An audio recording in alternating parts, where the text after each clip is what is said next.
पिछले कल जो कार्यभार संभाला है नगरोटा थाने में, तो क्या कहते हैं इसके लिए? जी, मेरा नाम इंस्पेक्टर नवनीत सैनी है और मैंने पिछले के लिए यहाँ का कार्यभार संभाला है नगरोटा बगवा थाने का। तो आज हमने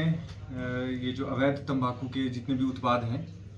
उनके अगेंस्ट एक मुहिम चलाते हुए हमारे थाने की स्टाफ की अलग अलग टीम्स ने 4 अलग अलग जगहों पर छापेमारी की है और इसके दौरान हमने काफ़ी मात्रा में ऐसे तंबाकू के उत्पाद सीज किए हैं जो कि हिमाचल प्रदेश में बैंड हैं। इसमें अलग अलग तंबाकू के उत्पाद जैसे कि चैनी खैनी और जो तंबाकू होते हैं गुटखा वगैरह, ये सब हमने सीज किया है। और इसके दौरान हमने आज काफ़ी ज़्यादा चलान्स भी किए हैं और टोटली हमने 60 चलान ये आज की ही डेट में अलग अलग लोगों के अलग अलग जगहों पे किए हैं। मेनली नगरोटा बगवा जो बाजार का एरिया है वहाँ पर हमने ये चलान्स किए हैं। तो सर मेन हमारा ये है कि ये जो भी तंबाकू के प्रोडक्ट्स हैं, ये जो 18 वर्ष से कम आयु के लोग हैं जो अगर उनको बेचे जाते हैं उनके खिलाफ हम सख्त से सख्त इसमें कार्रवाई करेंगे, क्योंकि ये हमारे नौजवानों को भी ख़राब कर रहे हैं। और सबसे बड़ी बात ये है कि जितने भी हमारे एजुकेशनल इंस्टीट्यूशंस हैं, चाहे वो स्कूल हैं चाहे कॉलेजेस हैं, अगर उनके 100 गज के एरिया में ये तंबाकू के उत्पाद कोई बेचता है तो उनके खिलाफ भी सख्त से सख्त कार्रवाई की जाएगी। और सर ये नशे के खिलाफ हमारी पहली मुहिम है, ठीक है, और इसको हम बड़े स्तर पे भी लेके जाएंगे और आने वाले टाइम में एनडीपीएस एक्ट के भी हम केसेस देने की कोशिश करेंगे। तो सर अभी जैसे कि आप लास्ट टाइम किन्नौर में थे और अभी नगरोटा में पहुंचे हैं जी। और यहाँ पे थाने में आपने कारोबार संभाला है, तो आप क्या चुनौतियाँ देखते हैं नगरोटा में अभी आने वाले समय में और किस तरह से उनसे निपटने का जो आपका रहेगा, जो भी चुनौतियाँ? देखिए, अगर मैं किन्नौर से कंपेयर करूँ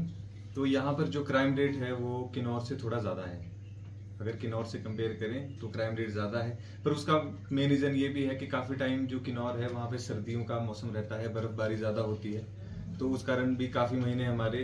ऐसे चले जाते हैं जहाँ पर हमारा मेन काम सिर्फ रेस्क्यू ऑपरेशंस का ही रहता है, ठीक है। लेकिन अगर हम नगरोटा बगवा को देखते हैं तो यहाँ पर और हमारे जो बड़े थाने हैं जैसे कांगड़ा थाना हो गया, पालमपुर हो गया, ठीक है, और हमारे जो दूसरी डिस्ट्रिक्ट्स हैं जैसे कि कुल्लू मंडी वाला एरिया हो गया, ठीक है, वहाँ से थोड़ा जो नशे का है वो यहाँ पर काफ़ी ज़्यादा मुझे लग रहा है कि चुनौती भरा काम रहेगा। लेकिन हमारी कोशिश रहेगी कि हम आप लोगों के सहयोग से, यहाँ के स्थानीय लोगों के सहयोग से और हमारे जो भी जितने स्टाफ हैं उनके सहयोग से नशे के खिलाफ काफ़ी अच्छा काम करने की कोशिश करेंगे। इसके साथ ही सर आज के टाइम में जो साइबर के केसेस हैं वो भी बढ़ रहे हैं और ये ऐसा नहीं है कि किसी पर्टिकुलर एज तक ही लिमिटेड हैं। आजकल बच्चे हैं, बूढ़े हैं, सब ये हमारे डिजिटलाइज्ड वर्ल्ड का एक पार्ट बन चुके हैं। तो वो मुझे लगता है कि उनको हमें काफ़ी ज़्यादा इसके बारे में जागरूक करना पड़ेगा ताकि हम जितने हो सके उतने साइबर से रिलेटेड केसेस कम कर सकें। तो सर जिस तरह से पॉपुलेशन भी बढ़ रही है और यंग बच्चे भी आ रहे हैं जिनको कानून व्यवस्था का अभी नॉलेज नहीं है, तो उनके लिए भी कोई ऐसा आपकी तरफ से जो उनको आप मतलब अपनी तरफ से संदेश दे सकें और नगरोटा वासियों को? देखिए, नगरोटा वासियों के लिए मेरा एक संदेश तो रहेगा कि ट्रैफिक रेगुलेशन में थोड़ी हमारी मदद करें, ठीक है। जो भी लॉज बने हुए हैं उनको अच्छे से फॉलो करने की कोशिश करें, जैसे कि हेलमेट से रिलेटेड है, सीट बेल्ट से रिलेटेड है, ठीक है। और क्योंकि बच्चों में अगर हम स्टार्टिंग से एक लॉ को फॉलो करने की, चाहे वो छोटी से छोटी चीज़ क्यों ना हो, अगर वो चीज़ हम बच्चों में पहले से ही डेवलप करने की कोशिश करेंगे तो इसका फ़ायदा हमें आने वाले टाइम में देखने को मिलेगा। और जो हमारे युवा हैं उनसे मेरी एक ही गुजारिश रहेगी कि अगर वो नशे को छोड़कर अपने खेल कूद या अपने फिजिकल डेवलपमेंट के ऊपर उसको डेवलप करने की कोशिश करेंगे तो कहीं ना कहीं हमें एक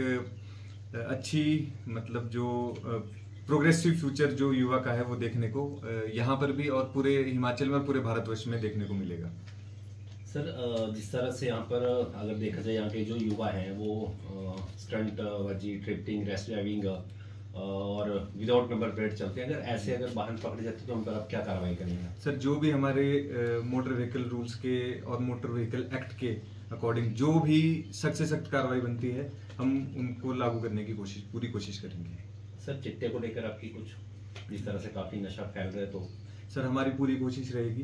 कि आने वाले टाइम में हम जो चिट्टे के यूज़र्स हैं उनकी भी हेल्प करें, ठीक है, क्योंकि वो एक तरीके से हमारे विक्टिम भी हैं इस चिट्टे के। और जो हमारे ड्रग पैडलर्स हैं, जो मेन ड्रग पैडलर्स और ड्रग स्मगलर्स हैं, उनको हम कैच करने की कोशिश करेंगे, ताकि जो एक सप्लाई चेन है, हम सप्लाई चेन को काटने की कोशिश करेंगे, ताकि हमारे नगरोटा बगवा में सप्लाई ही कट हो जाए